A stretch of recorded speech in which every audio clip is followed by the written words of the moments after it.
Welcome back to the deep dive. Today, we are taking a really fascinating, extensive look at the limits of the human imagination. We often start with this feeling, don't we, that our minds are just completely unbounded. Yeah, totally. Like, we can conjure up scenarios that seem wildly improbable. Absolutely. I mean, think about imagining, say, the tiny nation of San Marino population, 30,000? Yeah.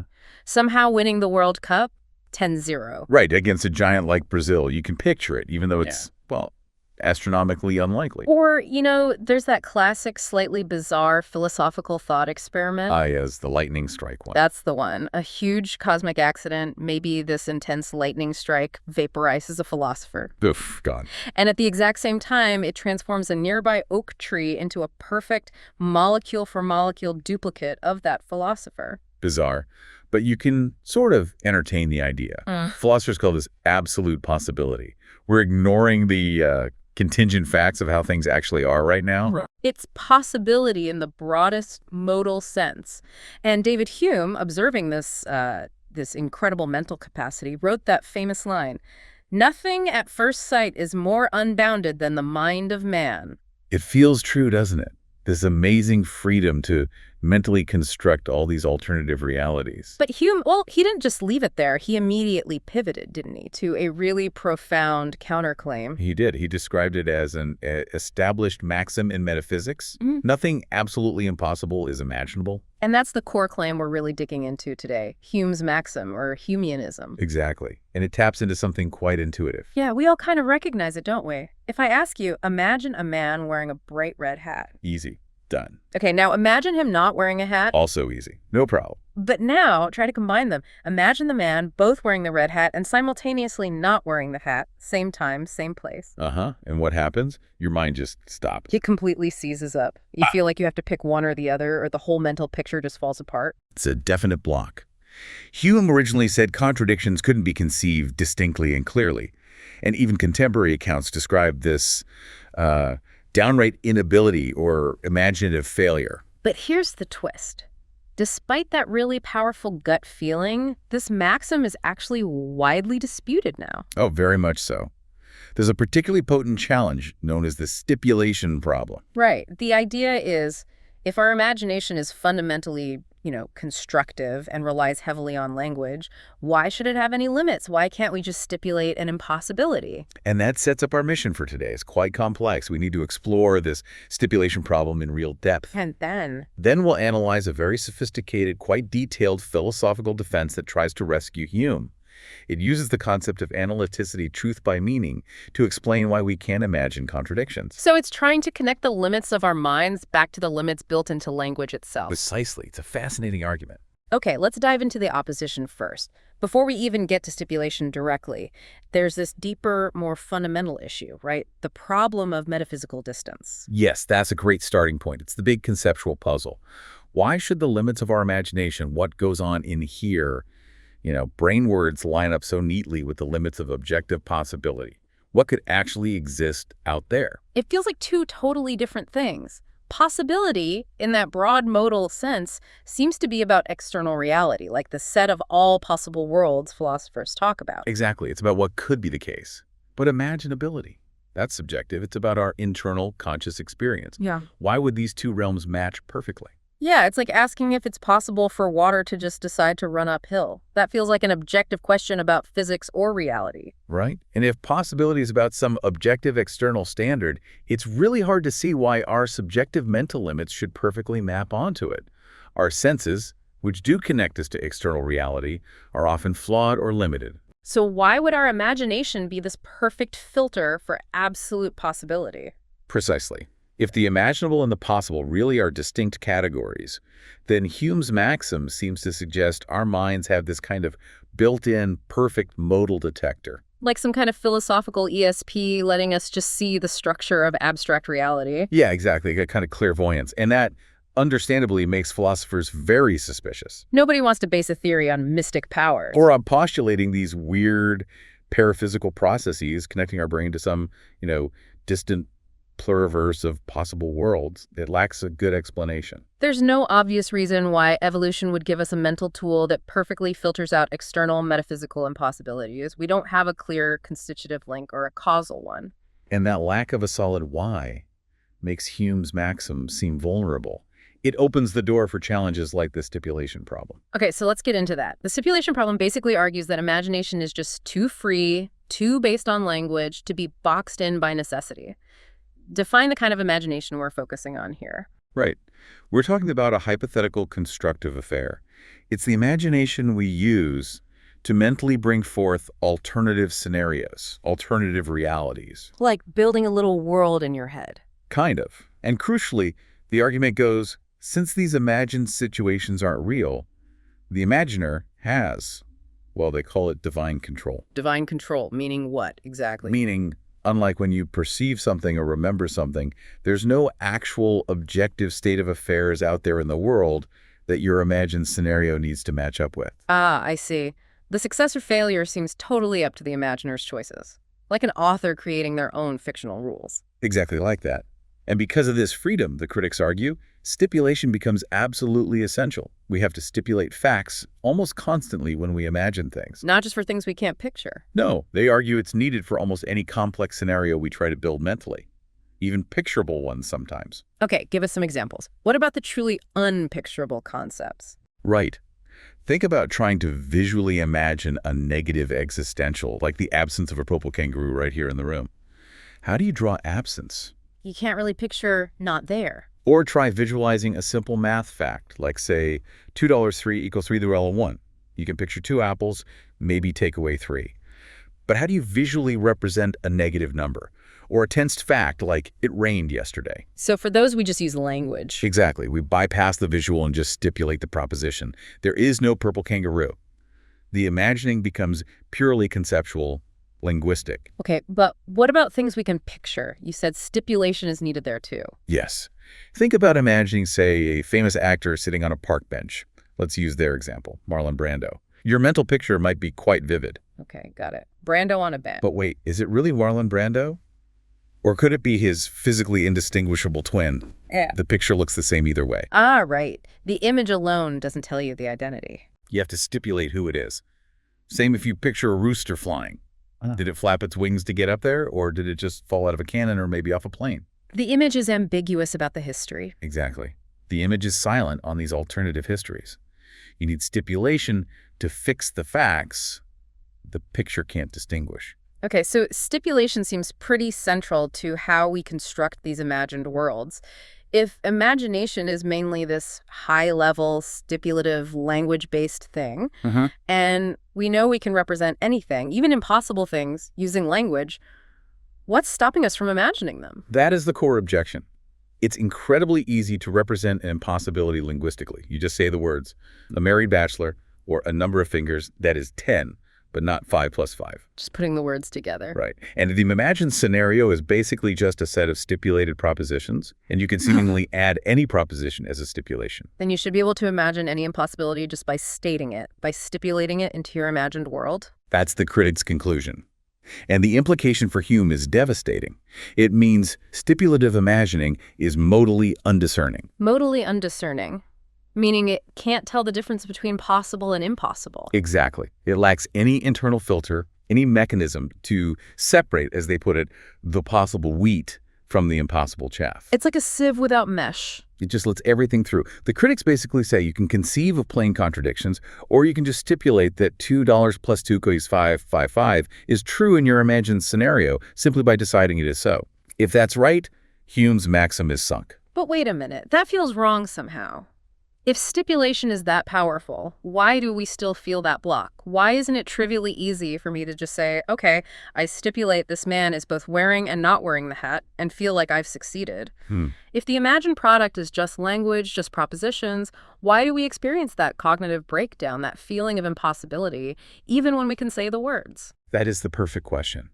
And it's exactly where the defense starts to push back. The critics tend to dismiss that block as purely psychological, maybe a temporary glitch in our mental processing.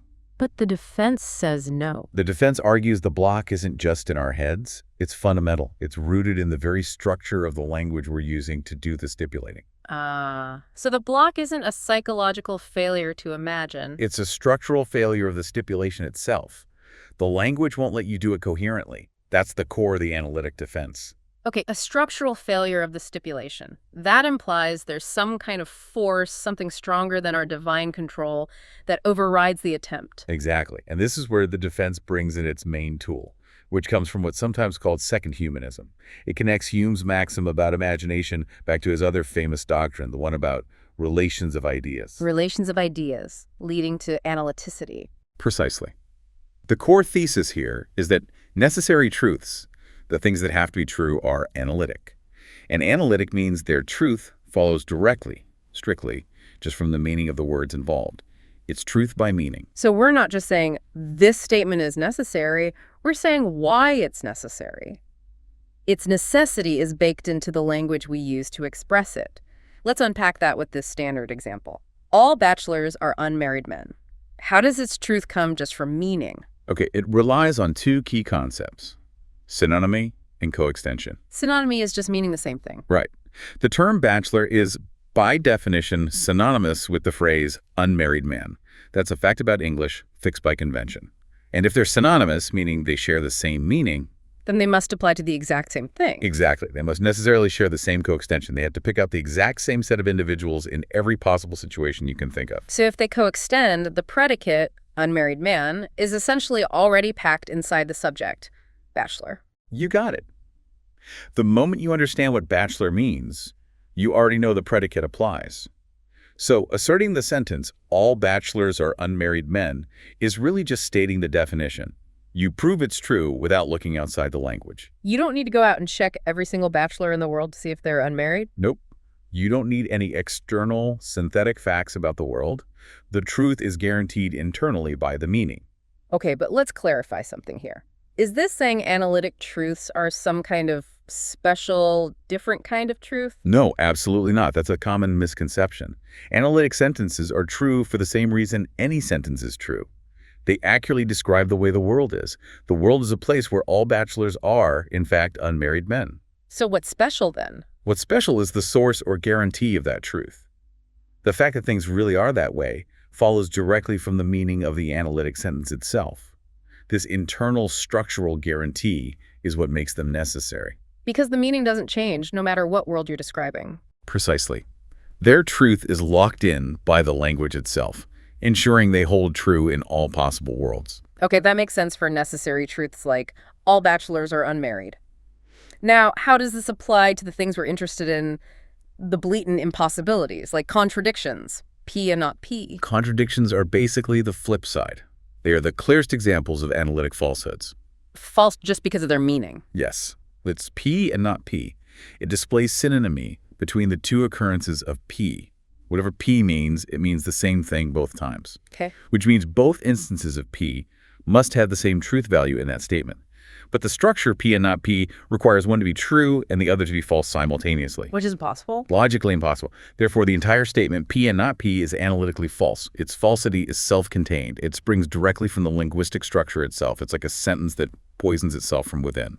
A self-poisoning linguistic construct. I like that. Okay, so this internal self-contained falsity connects to a really crucial idea for the defense: the constancy of language. Yes, this is absolutely key. The idea is when we use language to describe alternative realities, whether we're talking about metaphysical possible worlds or just imaginary situations in our heads, the language we use and its meanings remain constant. Can you elaborate on that? Why must it remain constant? Well, think about it. Suppose we're describing the fictional world of Narnia. When we use the word lion to talk about Aslan, we have to rely on the standard English meaning of lion. Otherwise, we wouldn't understand what we're even talking about. Exactly. If the word tree suddenly meant dog, halfway through our description of Narnia, we wouldn't have successfully described an alternate world at all. We'd just be speaking incoherently. Communication breaks down. Right. The descriptive language, with its fixed meanings established by convention, has to be in place before you start imagining or describing the scenario. Yeah. And because the language and its meanings are constant, then an analytic truth must stay true. And an analytic falsehood must stay false no matter what kind of world you're describing. precisely. Regardless of the constitution of the world being described, the necessity of analytic truths and the impossibility of analytic falsehoods isn't anchored in the specific content of the world being described. It could be anything. It's anchored in the internal consistency and the fixed nature of the language being used for the description. Wow. Okay, so that's the mechanism. It's a linguistic firewall against certain kinds of stipulations. Okay, so we've established that analytic truth are universally true because meaning is stable across descriptions. Now let's bring this right back to imagination and see how it tackles that stipulation problem head on. Right. The argument, tracing back to logical positivism in some ways, is that analytic truths are necessary because they hold true in all descriptions of possible worlds. So the defense applies this same logic directly to the domain of imagination. Meaning, analytically true statements must also be true in all imagined situations. Exactly. And crucially, their negations, the analytic falsehoods, the contradictions must therefore be false in all imagined situations. And that right there seems to solve the metaphysical distance problem, at least for these kinds of impossibilities. It does. The reason the limits of the imaginable and the limits of the possible align for contradictions isn't some spooky connection. It's because both their absolute impossibility and their unimaginability stem from the same source, their analytic falsity. The constraint comes from the language we're forced to use, not from some weird mind-reading ability or the nature of a distant possible world. Precisely. The imaginer might have that divine control over contingent stuff, deciding the color of the imaginary man's socks, or whether it's raining in your imaginary Narnia. But they don't have divine control over the meanings of the words socks, rain, or Narnia. Exactly. They don't control the fundamental meanings of the words they are using to construct that reality. That linguistic framework, with its analytic truths and falsehoods baked in, acts as an objective structure imposed on their mental construction. Okay, so let's confront the critics directly now. What happens, according to this defense, when I actually try to stipulate a contradiction? Like, I hereby stipulate that this bachelor is married. Analyticity shows that this attempt is, in their words, bound to fail. And often, the failure is silent. You might not even notice it. How so? What does fail mean here? It means the stipulation just doesn't stick. If you tried to stipulate that an imaginary bachelor is married, the analytic truth, all bachelors are unmarried men, holds universally within the descriptive context you've set up. So the definition overrides the stipulation. Yes. The very act of describing the character as a bachelor inherently enforces the property unmarried.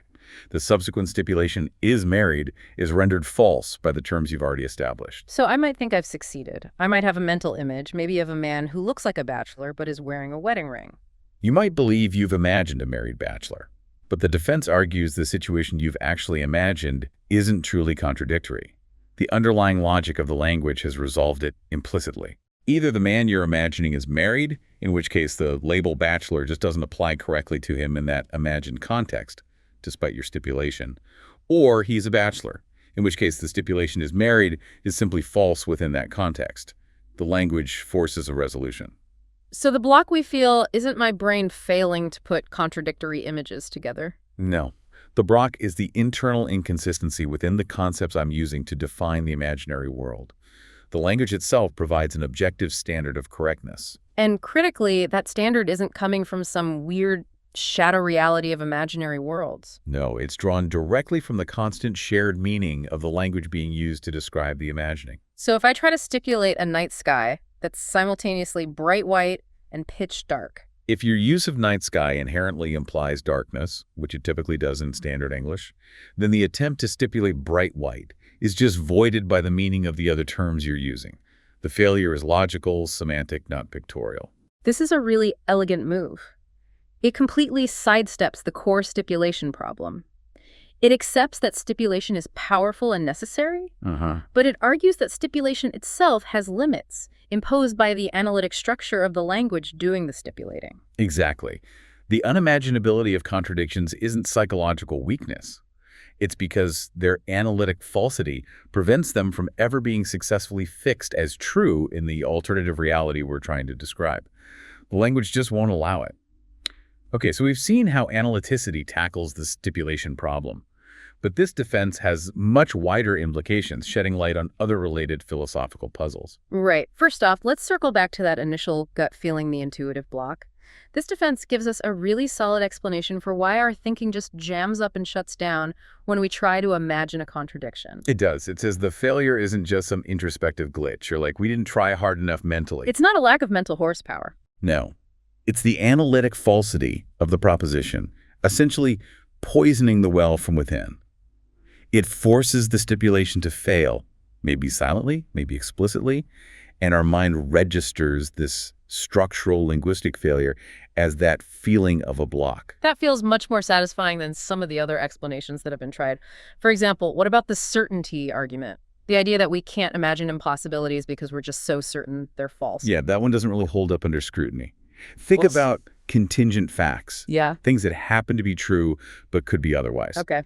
I am, for example, incredibly certain, like 99.999% certain, that there isn't a giant 200-meter-tall skyscraper shaped exactly like me sitting right outside this studio window. Reasonably certain, yes. But does that high degree of certainty stop me from imagining it? Not at all. I can picture it quite clearly, even though I'm sure it's not there. Right. My certainty about a contingent fact doesn't seem to block my imagination of its opposite. Exactly. So the barrier for impossibilities can't just be about certainty. It has to be something deeper, something structural, like analyticity suggests, not just epistemological. Okay, what about the other failed attempt, the meaninglessness argument? The idea that contradictions are unimaginable simply because they're meaningless, like saying, colorless green ideas sleep furiously. That one runs into trouble too, because contradictions, like married bachelor, aren't completely meaningless, like random gibberish. They have to be meaningful enough for us to recognize them as false. If it were pure nonsense, we couldn't even assign it a truth value. Right. We know with certainty that the statement, there exists a married bachelor, is false. That implies it has enough meaning to be evaluated. Plus, think about the negation. It is false that there exists a married bachelor. That statement is true. In fact, it's a necessary truth. Exactly. But if the original contradiction, there exists a married bachelor, were genuinely meaningless, how could its negation be a meaningful, necessary truth? That seems deeply problematic. So analyticity avoids this by saying contradictions are meaningful, but their meaning guarantees their falsity. Precisely. They are meaningful enough to be understood and evaluated, but their internal structure makes them universally false. Okay, second major implication. This analytic defense seems to offer a really neat solution to that metaphysical distance problem we started with. It really does. Remember the worry about needing philosophical clairvoyance or mysterious paraphysical processes? Yeah, how our minds could possibly connect to distant possible worlds. Analyticity makes that whole problem disappear. The necessity of analytic sentences, and thus the boundary for contradictions, doesn't depend on accessing some external modal reality. It depends entirely on the constancy of the descriptive language we use. So the truth of all bachelors are unmarried doesn't depend on the actual existence or ontological status of the worlds we're describing, whether it's real Mars or fictional Narnia. Exactly. What matters is that Mars, Narnia, or any possible world are the objects of our descriptions, and those descriptions happen in a fixed, constant language like English.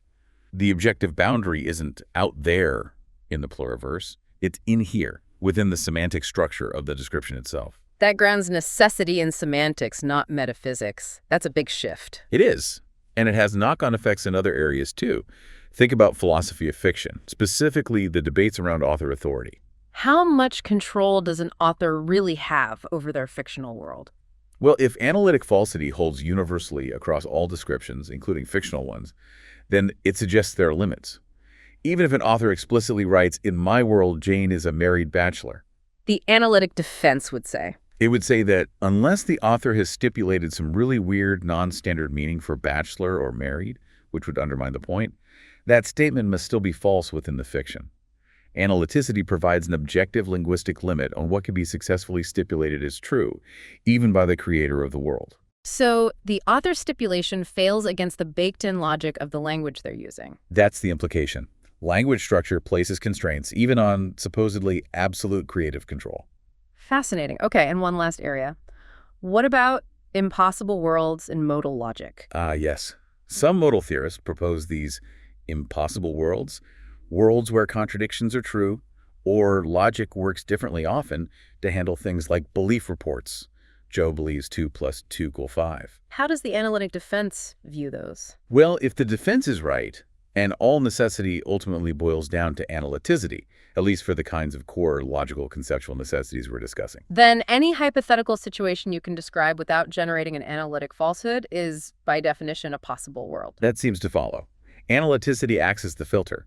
Any attempt to genuinely describe an impossible world where, say, P and not P are both true will fail internally because the description itself becomes incoherent due to analytic falsity. So the language prevents you from coherently specifying such a world? Pretty much. It suggests there isn't really a coherent sense in which these impossible worlds exist as descriptive objects alongside possible ones. The impossibility isn't a feature of a weird world.